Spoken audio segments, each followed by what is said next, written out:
प्रश्न दिया गया है कि एक सिक्के को उछालने पर शीर्ष आने की प्रायिकता पुच्छ आने की प्रायिकता का 3 गुना है। इसे 2 बार उछाला जाता है, तब शीर्ष आने की प्रायिकता ज्ञात कीजिए।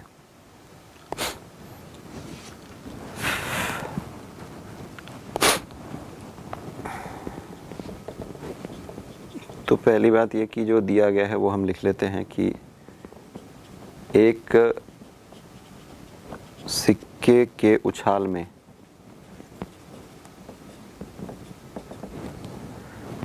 शीर्ष आने की प्रायिकता, मान लेते हैं कि ये P ऑफ H है, प्रोबेबिलिटी ऑफ गेटिंग हेड।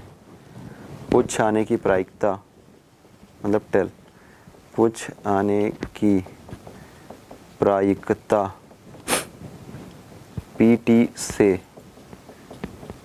3 गुना है। इसका मतलब क्या कि probability of getting head is equal to 3 times probability of getting. तो इसको अगर मैं इसको P से रिप्लेस कर दूं और इसको Q से रिप्लेस कर दूं तो ये समीकरण कुछ इस तरीके से हो जाएगा। और आपको पता है कि दोनों प्रायिकताओं का योगफल 1 होगा और P की वैल्यू और Q की वैल्यू दोनों का योग भी 1 होगा। So P plus Q is equal to 1। So P का मान क्या है 3Q, यहाँ से पुट कर देंगे। This is equal to 3Q plus Q equal to 1। Solve करने पर मिल जाएगा 4Q equal to 1। That implies Q is equal to 1/4। Q का मान आपको 1/4 यहाँ से मिल गया। पहला समीकरण मान लेते हैं कि ये दूसरा समीकरण है। Q का मान मिल गया है तो अब P का मान मिल जाएगा 3 into Q, this is 3 into 1/4। So P का मान आपको मिल गया 3/4। P का मान मिल गया है, Q का मान मिल गया है। अब चूंकि सिक्कों को 2 बार उछाला जाता है, चूंकि सिक्कों को 2 बार उछाला जाता है, अतः n इक्वल टू 2 हो जाएगा। प्रायिकता बंटन जो है, थोड़ी देर पहले हमने जो सिद्धांत पढ़ा है उसके अनुसार क्या होगा, Q प्लस P इसका पावर n मतलब 3/4 प्लस 1/4 होल पावर 2। और इसमें यादृच्छिक चर जो x है यह 0, 1, 2, अधिकतम मान n है तो यहाँ पर 0, 1, 2 यह मान यह ग्रहण कर सकता है। तो इसके लिए हम प्रायिकता बंटन तैयार करेंगे। जब x का मान 0 है तब P ऑफ x ये क्या हो जाएगा, आपको पता है कि वो NCR जो हम फार्मूला लगाते हैं कोफिशिएंट्स को फाइंड आउट करने के लिए कि Q plus P whole power n में प्रायिकता बंटन में x इक्वल टू R के संगत प्रायिकता अगर हमको निकालनी हो तो हम क्या लिखते हैं कि P of x is equal to R, ये होता है NCR Q का पावर n माइनस R और P का पावर R।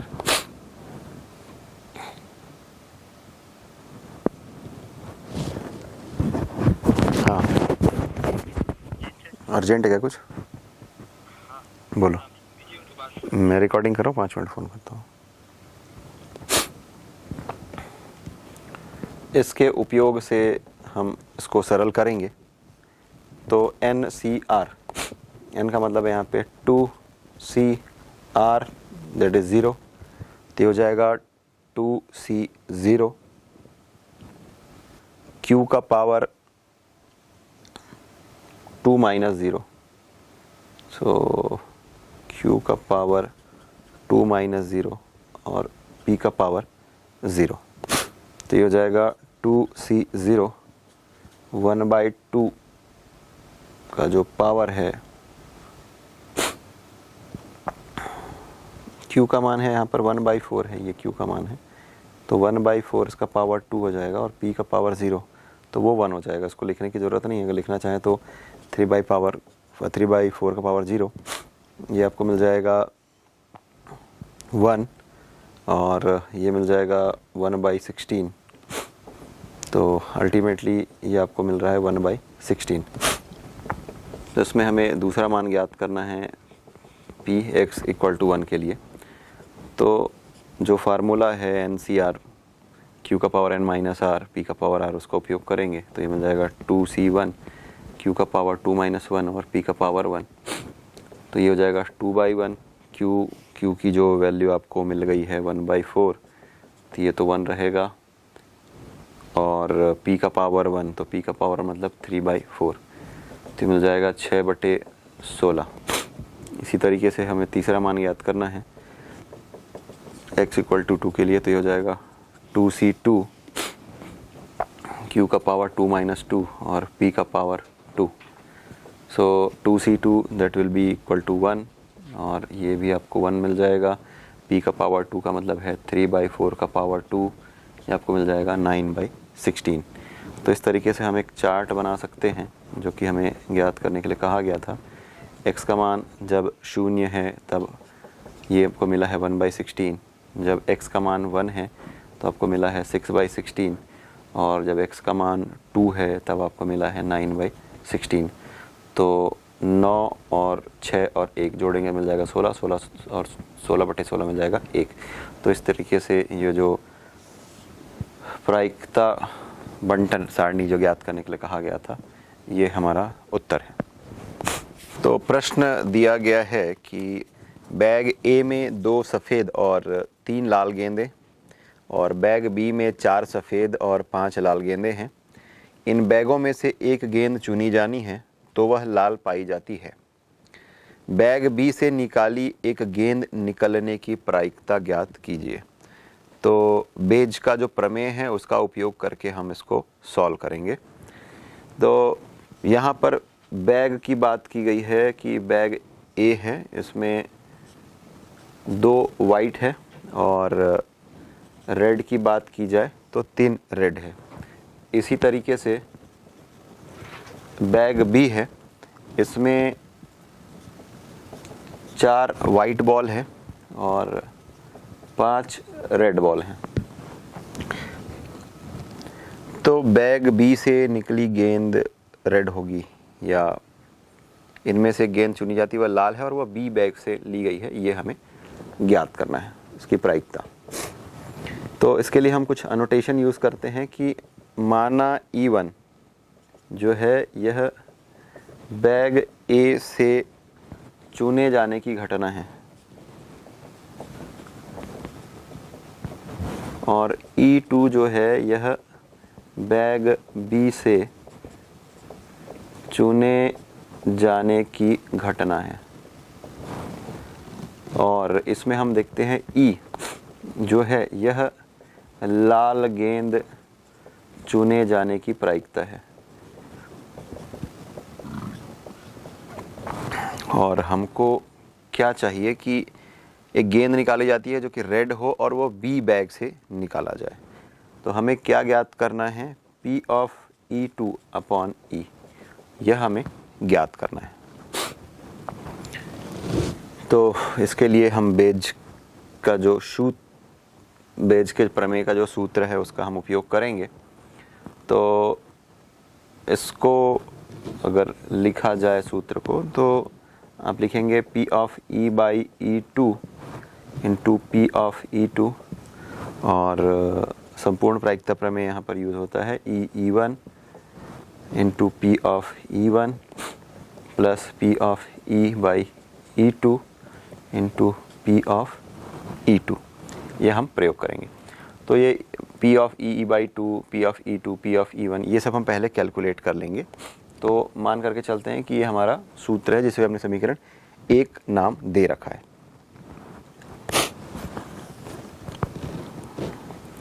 तो बात करते हैं कि चूंकि 2 बैग है अतः ए के चुने जाने की प्रायिकता ये होगी 1/2। 2 बैग है, 2 में से एक का सिलेक्शन किया जाएगा और वह ए होगा, ये आपको मिल जाएगा 1/2। इसी तरीके से बी के चुने जाने की प्रायिकता अगर हमें निकालनी हो तो ये भी हो जाएगा 1/2, इक्वली लाइकली इवेंट है। अब प्रश्न में यह कहा गया है कि बैग ए में 2 सफ़ेद और 3 लाल गेंदें हैं।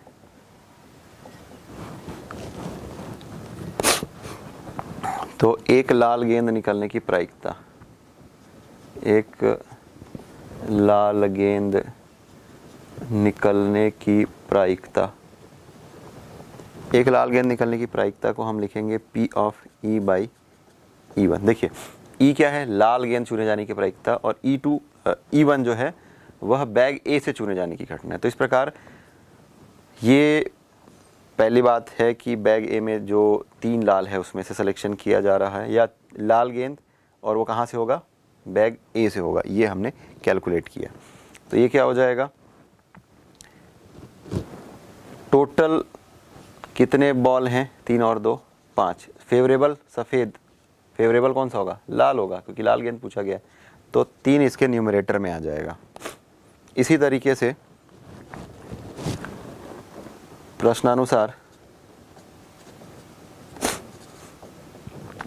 बैग बी में 4 सफ़ेद व 5 लाल गेंदें हैं। एक लाल गेंद निकलने की प्रायिकता कहाँ से, दूसरे वाले बैग से। तो इसे हम लिखेंगे P ऑफ E/E2। 4 और 5 9, फेवरेबल केस कितना है 5, तो ये हो जाएगा 5/9। तो देखिए कि हमने यहाँ पर P ऑफ E/E1 ये कैलकुलेट कर लिया है, P ऑफ E/E2 कैलकुलेट कर लिया है। अब P ऑफ E1 और P ऑफ E2 ये भी हम कैलकुलेट कर चुके हैं, जो कि ये आपका 1/2 और ये 1/2 आपको मिला है। अब क्या करते हैं, इन सभी मानों को इस समीकरण में या इस सूत्र में रख देते हैं, तो आपको वह मान मिल जाएगा। तो चलिए यह मान मैं यहीं पर रख रहा हूँ। P ऑफ E/E2 ये है आपका 5/9, और P ऑफ E2 ये जो P ऑफ E1 ये है, P ऑफ E2 ये है 1/2, और P ऑफ E/E1 ये वाला मान, तो ये 3/5, और ये आपका 1/2 धन P ऑफ E/E2 ये वाला मान 5/9, और ये 1/2। इसको सरल करते हैं तो आपको क्या मिल जाएगा, ये 5/18 हो जाएगा, और ये 3/10 हो जाएगा, और ये 5/18 हो जाएगा। तो इसको हमको सॉल्व करना है। सॉल्व करेंगे तो अल्टीमेटली जो वैल्यू आएगी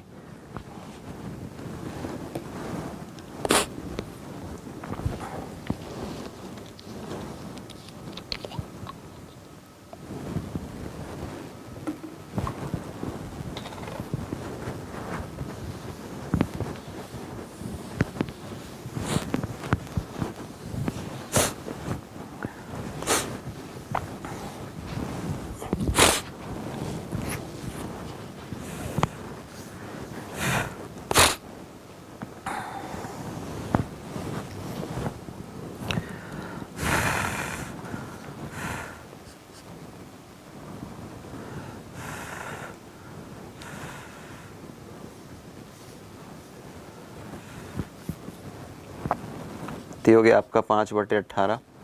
इन दोनों का जो लघुत्तम समापवर्ती या LCM होगा ये 180, 18 तिया 54 और ये 50। इसको जब आप सॉल्व करेंगे तो मिल जाएगा 5/18, और ये 180 जो है ये अंश में चला जाएगा, और ये आपको मिल जाएगा 94। तो ये 18 दहम 180 हो जाएगा, तो ये आपको मिल जाएगा 50, और ये मिल जाएगा 94। इसको 2 से भाग दे सकते हैं, 25, और ये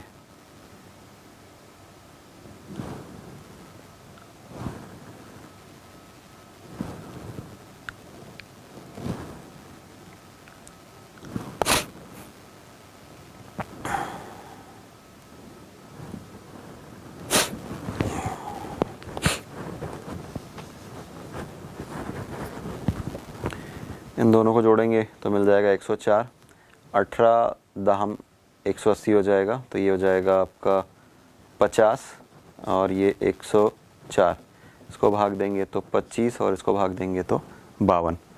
तो हमें जो पूछा गया था P ऑफ E2/E, ये आपको मिल गया 25/52। यही जो उत्तर है जो कि हमें ज्ञात करना था। सैद्धांतिक बारंबारता बंटन या थ्योरेटिकल फ्रीक्वेंसी डिस्ट्रीब्यूशन। तो जैसा कि आप नाम से ही समझ सकते हैं कि ये थ्योरेटिकल अप्रोच है, सिद्धांत के अनुसार कुछ पूर्व निर्धारित विधियां होती है, गणितीय विधियां, जिसका की उपयोग करके हम बारंबारता बंटन तैयार करते हैं। तो इसे देखते हैं कि क्या है एग्जैक्टली। हम लिखेंगे कि यदि बारंबारता बंटन प्रयोगों या वास्तविक आकलनों के आधार पर न होकर पूर्व से निर्धारित मान्यताओं के आधार पर गणितीय विधियों द्वारा प्राप्त होता है, तो ऐसी बारंबारता को हम सैद्धांतिक बारंबारता बंटन कहते हैं। ये मुख्यतः 3 प्रकार के होते हैं। एक होता है पॉइसन डिस्ट्रीब्यूशन, दूसरा है बाइनोमियल या द्विपद बंटन, और तीसरा है नॉर्मल डिस्ट्रीब्यूशन या फिर प्रसामान्य बंटन।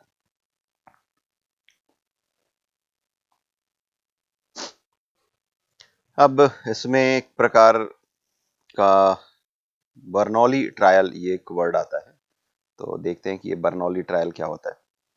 बर्नौली ट्रायल या बर्नौली परख, यदि किसी यादृच्छिक प्रयोगों के परिणामों को केवल 2 परस्पर अपवर्जी तथा निःशेषी घटनाओं या सफलता या असफलता के रूप में ही दर्शाया जाए, तो ऐसे प्रयोगों को बर्नौली परख कहते हैं। फॉर एग्जाम्पल, एक हम सिक्कों को, 2 सिक्कों को हम टॉस करते हैं और हेड आने को यदि सफलता मानी जाती है और टेल आने को असफलता माना जाता है, और उसके लिए यदि हम प्रोबेबिलिटी डिस्ट्रीब्यूशन बनाते हैं, तो इस प्रकार का जो ट्रायल है इसे हम बर्नौली ट्रायल कहते हैं।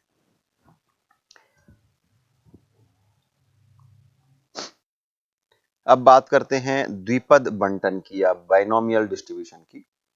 तो एक ट्रायल में सफलता की प्रायिकता अगर P है, तो असफलता की प्रायिकता Q होगी। अगर हम ऐसा मान के चलें तो Q इक्वल टू हो जाएगा 1 माइनस P। और यदि परखों की संख्या या ट्रायल की जो संख्या है वह n है, तो क्रमशः 0, 1, 2, 3 इस तरीके से n सफलताओं की जो प्रायिकता होगी उसे हम लिखेंगे Q plus P whole power n के द्विपद प्रसार के क्रमशः प्रथम, द्वितीय, तृतीय और अप टू n प्लस 1वें पद से दी जाती है। तो इसमें कुछ मान्यताएं हैं। तो मान्यता में पहली मान्यता ये कि कोई ट्रायल या कोई परख या तो घटना की सफलता में या असफलता में परिमित होती है। दूसरा कि सभी परख परस्पर अपवर्जी व स्वतंत्र होते हैं। दोनों का जो इवेंट होगा वो म्यूचुअली, दोनों का इंटरसेक्शन फाई होगा और दोनों का यूनियन जो होगा वो सैंपल स्पेस के इक्वल होगा। तीसरी बात ये कि सफलता की प्रायिकता प्रत्येक परख में अचर होती है। तो जो सफलता की जो प्रायिकता हमें निकल करके सामने आती है वो एक कांस्टेंट वैल्यू होती है हमेशा।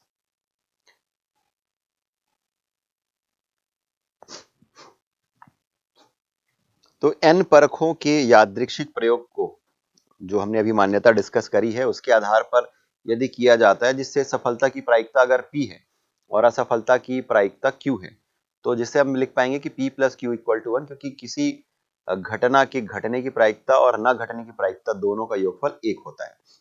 यहाँ हम n परखों को या ट्रायल्स में हम असफलताओं की संख्या को 0, 1, 2, 3 अप टू n, यह हो सकती है, n तक हो सकती है, और हमें r सफलताओं की प्रायिकता ज्ञात करनी है। तो r अगर सफलता है तो शेष n माइनस r जो होगी ये असफलता हमें प्राप्त होगी। तो इस प्रकार हम मिश्र प्रायिकता के सिद्धांत से यह लिख सकते हैं कि r सफलताओं की प्रायिकता ये होगी p का पावर r, और n माइनस r असफलताओं की प्रायिकता जो होगी ये होगी q का पावर n माइनस r। तो आपने कॉम्बिनेशन संचय सिद्धांत पढ़ा हुआ है, तो उसका कि हम यहाँ पर उपयोग करेंगे। n परखों में से या n ट्रायल्स में से कोई r सफलताएं, तो ये होगी NCR तरीके से प्राप्त की जा सकती है, और इसी प्रकार n परखों में से किसी भी में r सफलताओं तथा n माइनस r असफलताओं की प्रायिकता बंटन जो अगर हमें निकालनी होगी तो हम लिखेंगे NCR, P का पावर R और Q का पावर N माइनस R। या इसको ऐसा भी लिखा जा सकता है कि NCR, Q का पावर N माइनस R और P का पावर R। बाइनोमियल डिस्ट्रीब्यूशन द्विपद प्रमेय में आपने देखा था कि x प्लस a का पावर n, इसका जो जनरल टर्म होता है उसको हम लिखते हैं TR plus 1th term, that is equal to NCR, x का पावर n माइनस R और a का पावर R। तो ये उसी सिद्धांत से ये निकल करके सामने आता है। हमने यहाँ पर सफलता के लिए P और असफलता के लिए Q ऐसी प्रायिकता निश्चित की है, तो इसलिए हम उसको P और Q के टर्म में लिख रहे हैं। तो इस प्रकार हम एक बारंबारता बंटन अगर तैयार करें तो दो कॉलम बनेंगे, जिसमें आएगा एक में xi और दूसरे में pi। तो जब xi 0 होगा तो उसके लिए जो कोफिशिएंट होगा, जो गुणांक होगा, वो q का पावर n होगा। और जब xi की जो वैल्यू अगर वो 1 होगी तो हमारे लिए जो वहां पर कांस्टेंट या कोफिशिएंट मिलेगा वो होगा nc1, q का पावर n माइनस 1 और p। इसी तरीके से अगर 2 के लिए हम देखें तो हमें मिल जाएगा nc2, q का पावर n माइनस 2 और p का पावर 2। और अंत में अगर n ले तो p का पावर n हमें मिल जाएगा। तो यहाँ पर p, q और n द्विपद बंटन के जो प्राचल हैं, ये जो दिख रहा है ये p, n, p और q जो है ये द्विपद बंटन के पैरामीटर कहलाते हैं, क्योंकि इसी पर ये वेरी कर रहा है। और जो स्विस एक मैथमेटिशियन हुए थे जेम्स बर्नौली, ये थ्योरी उन्होंने दी थी। प्रश्न दिया गया है कि एक सिक्के को 5 बार उछाला जाता है, कम से कम 3 शीर्ष आने की प्रायिकता ज्ञात कीजिए। तो हम शीर्ष आने की प्रायिकता को P लेते हैं और शीर्ष ना आना मतलब टेल, पुच्छ आने की जो प्रायिकता है उसे हम Q लेकर के चलते हैं। तो सरल करते हैं।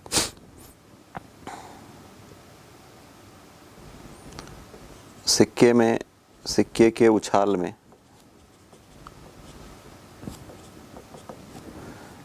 शीर्ष अर्थात हेड आने की जो प्रायिकता है ये होगा P, और गेटिंग हेड और सैंपल स्पेस में एलिमेंट की संख्या तो आपको मिल जाएगा 1/2। इसी तरीके से पुच्छ या टेल आने की जो प्रायिकता है इसे हम लिखते हैं Q, n of T by n of S, ये भी आपको मिल जाएगा 1/2। चूँकि सिक्के को 5 बार उछाला जाता है तो इसलिए n इक्वल टू 5 हो जाएगा। अब हमें प्रायिकता बंटन निकालनी है।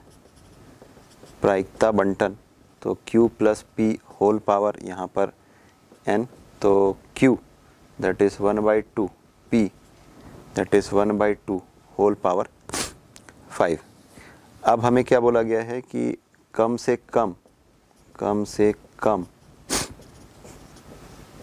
से कम 3 शीर्ष आने की प्रायिकता ज्ञात करनी है।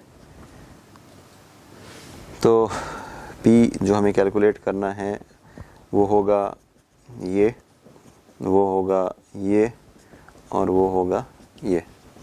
अब तीनों के जो गुणांक है वो हमें ज्ञात करने हैं और मान यहाँ पर रखना है। तो n की वैल्यू है 5, हो जाएगा 5c3, q का पावर 5 माइनस 3, p का पावर 3 प्लस 5c4, q का पावर 5 माइनस 4 और p का पावर 4, 5c5, q का पावर 5 माइनस 5 और p का पावर 5, ये हमें रखना है। तो ये हो जाएगा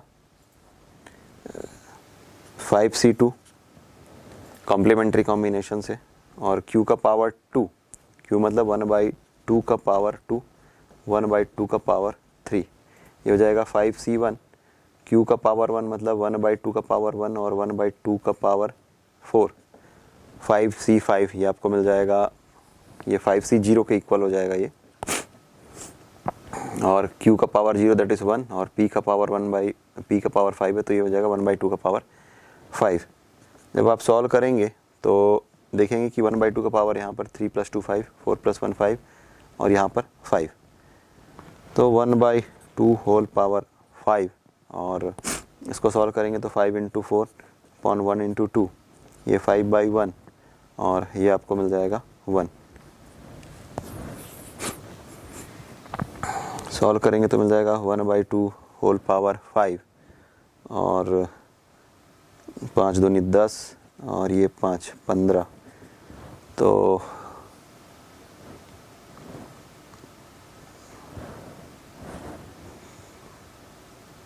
यहाँ पर ये योग में आएगा और ये हो जाएगा 16। तो 16/32, 2 का घात 5 होता है 32।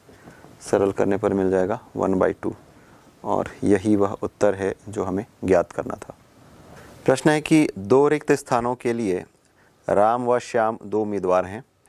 राम के चुने जाने की प्रायिकता 1/3 तथा श्याम के चुने जाने की प्रायिकता 1/5 है। निम्न की प्रायिकता ज्ञात कीजिए।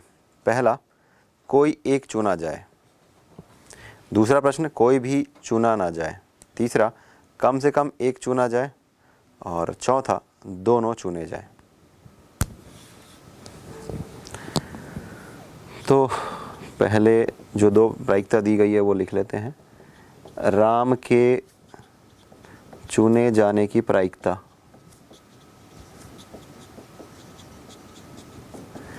राम के चुने जाने की प्रायिकता 1/3 है, तो लिखते हैं P ऑफ A, ये 1/3। दूसरा है श्याम के चुने जाने की प्रायिकता, ये भी दिया है। श्याम के चुने जाने की प्रायिकता, प्रोबेबिलिटी ऑफ B 1/5 है। अब प्रश्न का पहला भाग कि कोई एक चुना जाए। कोई एक चुना जाए, तो इस स्थिति में ये होगा कि जब राम चुना जाएगा तब श्याम नहीं चुना जाएगा, और जब श्याम चुना जाएगा तो राम नहीं चुना जाएगा। तो इसको हम लिखेंगे probability of A B bar. A चुना जा रहा है, B नहीं चुना जा रहा है, plus probability of A bar B। A नहीं चुना जा रहा है, B चुना जा रहा है। जिसमें बार लगा है वो नहीं चुना जा रहा है, जिसमें बार नहीं लगा है वो चुना जा रहा है। तो this is nothing but P of A into P of B bar plus P of A bar into P of B। P of B बार कैसे निकालेंगे? 1 माइनस P ऑफ B, ऐसा लिख करके हम इसको सॉल्व कर लेंगे। तो P ऑफ A है 1/3, P ऑफ B बार तो 1 ऋण 1/5। देखो, किसी के चुने जाने की प्रायिकता और ना चुने जाने की प्रायिकता दोनों का योग 1 होगा। तब जब नहीं चुने जाने की प्रायिकता अगर हमें निकालना है तो 1 से घटा देंगे चुने जाने की प्रायिकता को। तो इसी तरीके से P ऑफ A बार निकालना है तो ये 1 माइनस 1/3 हो जाएगा और P बाई B 1/5 हो जाएगा। तो ये 1/3 और ये हो जाएगा 4/5, ये हो जाएगा 2/3 और ये हो जाएगा 1/5। तो ये हो गया 4/15 और ये हो गया 2/15, 6/15। सरल करेंगे तो 3 दूनी 6 और 3 पंचे 15, तो ये मिल जाएगा आपको 2/5। इसका दूसरा भाग है कि कोई भी चुना ना जाए। कोई भी चुना ना जाए। अब एक को भी नहीं चुनना है तो ये मिल जाएगा P of A bar B bar, that means P of A bar into P of B बार। तो मिल जाएगा, इसको हम लिख सकते हैं 1 माइनस P ऑफ A और इसको लिख सकते हैं 1 माइनस P ऑफ B। तो 1 माइनस P ऑफ A ये 1/3 और दूसरा 1 माइनस 1/5, तो ये मिल जाएगा 2/3, ये मिल जाएगा 4/5, तो मिल जाएगा 8/15। इसका तीसरा भाग है कि कम से कम एक चुना जाए। कम से कम एक चुना जाए। तो इस अवस्था में हम क्या लिखेंगे कि इसमें A चुना जा रहा है, इसमें B चुना जा रहा है और इसमें दोनों चुने जा रहे हैं। तो इसको हम लिख सकते हैं probability of A into probability of B bar plus probability of A bar into probability of B plus probability of A into probability of B. तो P of A 1/3, probability of B है 1/5, इसको 1 में subtract करेंगे तो मिल जाएगा 4/5। Probability of A bar 1 - 1/3 that is 2/3, probability of B 1/5, probability of A 1/3, probability of B 1/5। तो मिल जाएगा 4/15 पहले वाले का, दूसरा 2/15 और तीसरा वाला 1/15। तो 4 और 2 6 और 1 7, 7/15 ये हमें मिल जाएगा। और इसमें चौथा पूछा है कि दोनों चुने जाएं, दोनों चुने जाएं। तो ये हम लिखेंगे P ऑफ ए बी मतलब P of A into P of B, दोनों को मल्टीप्लाई कर दीजिए 1/3 इंटू 1/5 तो मिल जाएगा 1/15। और यही 4 प्रायिकता हमें निकालने के लिए कहा गया था। अगला प्रश्न दिया गया है कि एक थैले में 5 रुपए के 5 सिक्के और 4 50 पैसे के सिक्के हैं। दूसरे थैले में 5 रुपए के 5 सिक्के तथा 3 50 पैसे के सिक्के हैं। किसी एक थैले से सिक्का गिर पड़ता है, यह 5 रुपए का सिक्का है, इसकी प्रायिकता ज्ञात कीजिए। तो सबसे पहली बात ये हम ज्ञात करेंगे कि पहले सिक्के के गिरने पर, पहले थैले में से अगर कोई एक सिक्का गिरता है तो उसके 5 रुपए के सिक्के होने की प्रायिकता क्या होगी। फिर यही काम हम दूसरे थैले के लिए करेंगे कि दूसरे थैले से 5 रुपए के सिक्के गिरने की प्रायिकता क्या होगी। और फिर हम देखेंगे कि दोनों थैलों में से किसी एक थैले से सिक्का गिरने की प्रायिकता क्या होगी, और उसके बाद हम अभीष्ट प्रायिकता निकाल लेंगे।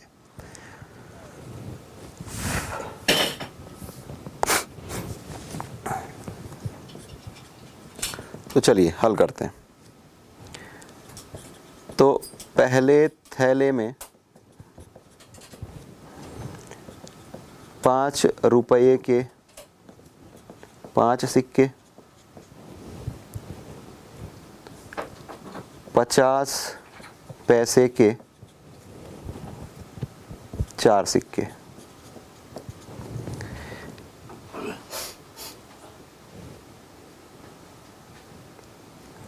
अब पहले थैले से एक सिक्के गिरने पर उसके 5 रुपये के सिक्के होने की प्रायिकता,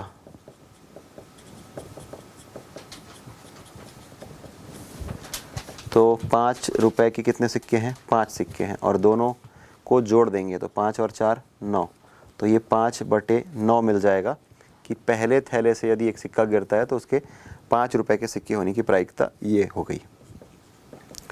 इसी प्रकार दूसरे थैले से, अब हम दूसरे थैले की बात करते हैं।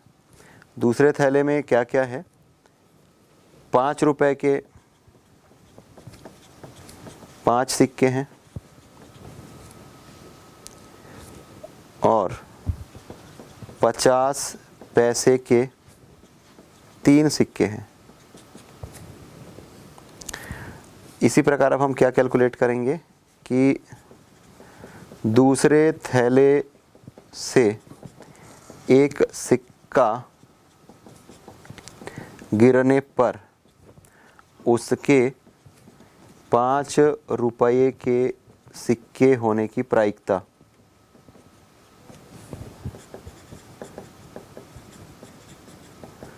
तो कुल कितने सिक्के हैं, 8 सिक्के। 5 रुपये कितने सिक्के हैं, 5, तो ये आपको मिल गया 5/8।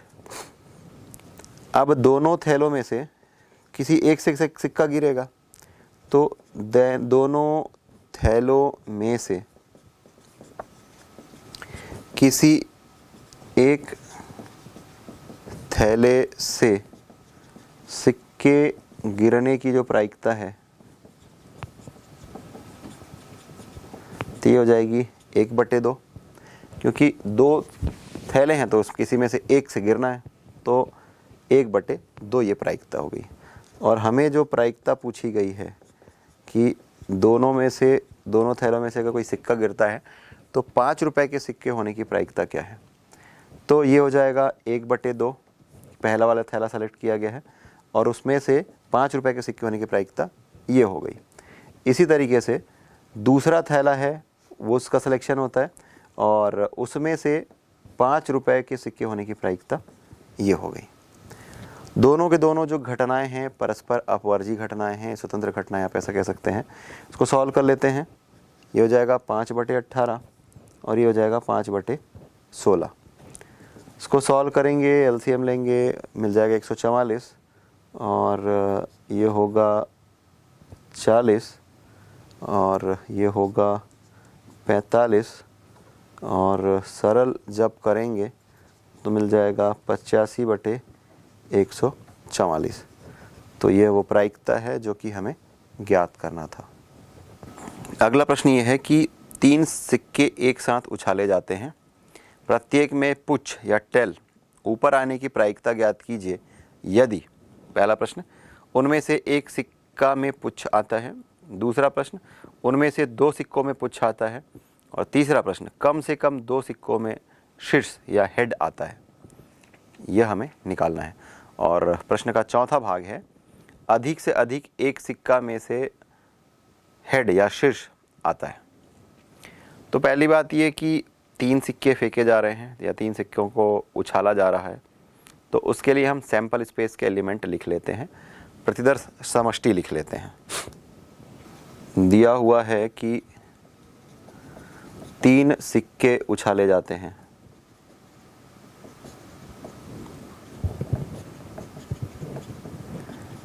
अतः प्रतिदर्श समष्टि सैंपल स्पेस S। तो इसको हम कुछ इसी तरीके से फॉर्मुलेट कर लेते हैं कि 3 सिक्के उछाले जा रहे हैं तो 2 × 2 × 2, तो कुल मिलाकर के 8 ऐसी संभावनाएं बनेंगी। तो पहली बार हम ये करते हैं कि आधे में हम हेड ले लेते हैं, 4 हेड और 4 टेल, क्योंकि 8 है तो आधे में हेड आधे में टेल। फिर 2 हेड 2 टेल, 2 हेड और 2 टेल। उसके बाद 1 head 1 tail, 1 head 1 tail, 1 head 1 tail, 1 head और 1 टेल। ये इस तरीके से ये हमने प्रतिदर्श समष्टि लिख लिया।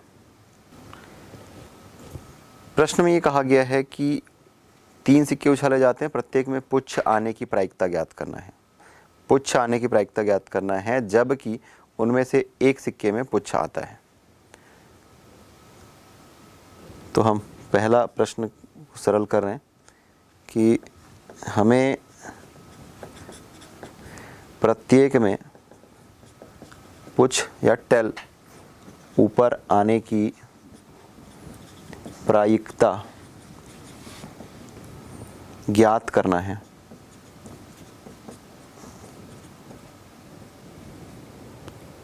यदि उनमें से एक सिक्के में पुच्छ आता है।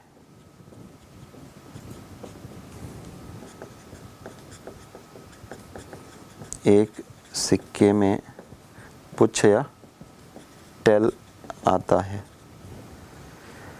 तो यदि हम A को लिखें, प्रत्येक में पुच्छ आना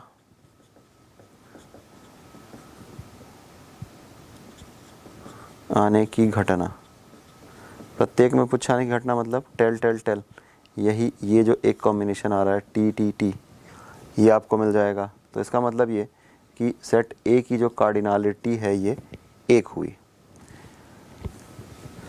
अब उसका जो दूसरा पार्ट था कि उनमें से एक सिक्के में पुच्छ आता है, तो उसको हम सेट B लेकर के चलते हैं। उनमें से एक में पुच्छ आता है, तो एक में पुच्छ कहाँ कहाँ पर है? एक तो HHT, ये एक कॉम्बिनेशन है। दूसरा है HTH, ये दूसरा कॉम्बिनेशन है। कम से कम एक आना चाहिए ना, तो फिर ये एच टी टी ये तीसरा है, चौथा है टी एच एच, पांचवा है टी एच टी, छठवा है टी टी एच, सातवां है टी टी टी टी। 1 2 3 4 5 6 7। तो सेट बी की जो कार्डिनलिटी है ये हो गई 7, और ए इंटरसेक्शन बी में एक ही अवयव है ये टी टी टी वाला, ये टी टी टी। तो इसका मतलब क्या कि इस सेट की जो कार्डिनलिटी है ये 1 हो गई। और हमें क्या पूछा गया है, प्रत्येक में पुच्छ आने की प्रायिकता यदि उनमें से एक सिक्के में पुच्छ आता है।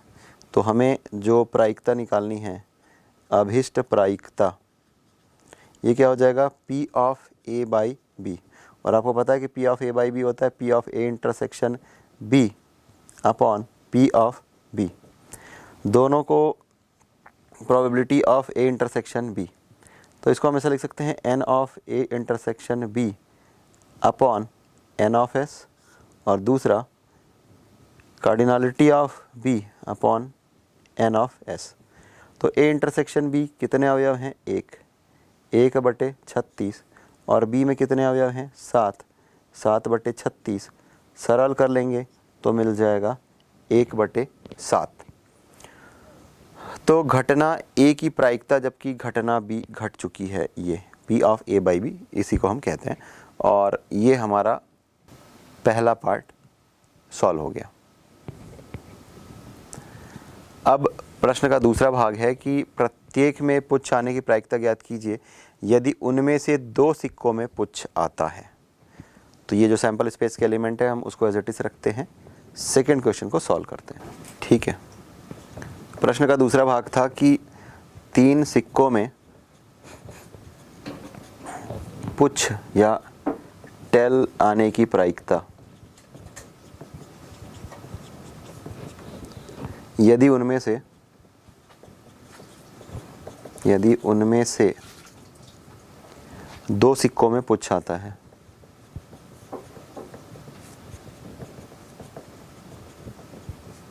पुच्छ या टेल आता है, ये हमें ज्ञात करनी है। तो ये केस हमने सॉल्व कर लिया था कि ए, ये जो होगा टी टी टी होगा, इसमें एक ही अवयव है, cardinality of A is equal to 1। इसका जो दूसरा भाग है इसमें लिखा है कि 2 सिक्कों में पुच्छ आता है। तो टेल 2 आने वाले जो एलिमेंट्स हैं उसको हम लिख लेते हैं। तो एक तो है एच टी टी, दूसरा है टी टी एच, तीसरा है टी एच टी, चौथा है टी टी टी। तो इस तरीके से सेट बी की जो कार्डिनलिटी है ये हो गई 4। अब इन दोनों में ए इंटरसेक्शन बी में जो उभयनिष्ठ है वो अवयव एक ही है, टी टी टी। तो इसका मतलब ये कि ए इंटरसेक्शन बी की जो कार्डिनलिटी है ये हो गई 1। अब पुनः P of A by B ये हमको कैलकुलेट करना है, तो हम लिखते हैं P of A intersection B upon P of B। इसको लिखा जा सकता है cardinality of A intersection B upon cardinality of sample space upon cardinality of B upon cardinality of sample space. तो A इंटरसेक्शन B में कितने अवयव हैं, 1, और ये N ऑफ S हमने थोड़ी देर पहले देखा था, यह आता है 36। N बाई B ये है 4 और ये है 36। उसको सॉल्व करेंगे तो हमें मिल जाएगा 1/4, जो कि इस दूसरे सेगमेंट का आंसर हुआ। इसमें तीसरा प्रश्न जो है वो ये कि तीनों सिक्कों में टेल या पुच्छ आने की प्रायिकता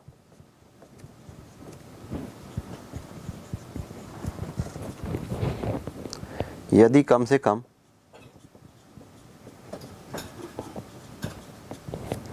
2 सिक्कों में शीर्ष आता है अर्थात हेड आता है, ये हमें ज्ञात करना है। तो हमने ए कैलकुलेट कर लिया था, ये टी टी टी एक ही फेवरेबल केस है, तो इस सेट की जो कार्डिनलिटी हो गई ये 1 हो गई।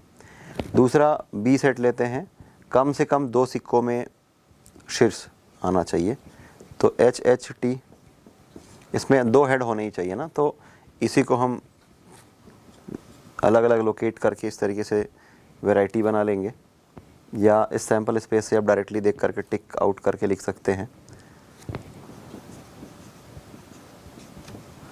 1 2 3 4, तो इस सेट की कार्डिनलिटी हो गई 4, और इन दोनों से हम देखते हैं कि ए और बी, इसमें कोई भी एलिमेंट कॉमन नहीं है, तो ए इंटरसेक्शन बी की जो कार्डिनलिटी है ये हो गई 0। हमें क्या ज्ञात करना है, P of A by B, ये होता है P of A intersection B upon P of B, तो ये हो गया 0 upon B, that is 4/36, ultimately आपको मिल जाएगा 0। अब इसमें एक चौथा पार्ट बच गया है, इसको यहीं पर सॉल्व कर लेते हैं। 3 सिक्कों में पुच्छ आने की प्रायिकता ज्ञात कीजिए यदि अधिक से अधिक एक सिक्का में शीर्ष आता है। तो एक काम करते हैं, ये ए वाला जो केस है ये तो सेम टू सेम रहेगा, चलिए लिख लेते हैं। तीनों सिक्कों में टेल या पुच्छ आने की प्रायिकता यदि अधिक से अधिक एक सिक्का में शीर्ष आता है, तो A that is T T T, और इसकी कार्डिनलिटी हो गई 1। अब ये बोला गया है कि अधिक से अधिक एक सिक्का में शीर्ष आता है, तो मान करके चलते हैं कि वो केस बी है, और ये एक केस होगा, दूसरा ये केस होगा, तीसरा टी टी एच होगा, और चौथा टी एच टी होगा। तो एक सिक्का में शीर्ष आता है, इसमें 3 है, इसमें 2 है, इसमें 2 है, इसमें 2 है, तो ये क्लियर हो गया। इस तरीके से इसकी कार्डिनलिटी अगर हम कैलकुलेट करें 1 2 3 4, ये आ गया 4। इन सब में अगर हम ए इंटरसेक्शन बी कैलकुलेट करें, ए इंटरसेक्शन बी, तो ये एक ही एलिमेंट है जो कि दोनों में उभयनिष्ठ है, तो इसकी कार्डिनलिटी हो जाएगी 1। हमें जो पूछा गया है वो है P of A by B, that is P of A intersection B upon P of B। A intersection B this is 1/36 और P बाई B 4/36, तो दोनों से 36 कैंसिल हो जाएगा और आपको मिल जाएगा 1/4। तो ये इस तरीके से इस क्वेश्चन को हमने सॉल्व किया। इस टाइप्स के और भी क्वेश्चंस आप सॉल्व कर सकते हैं।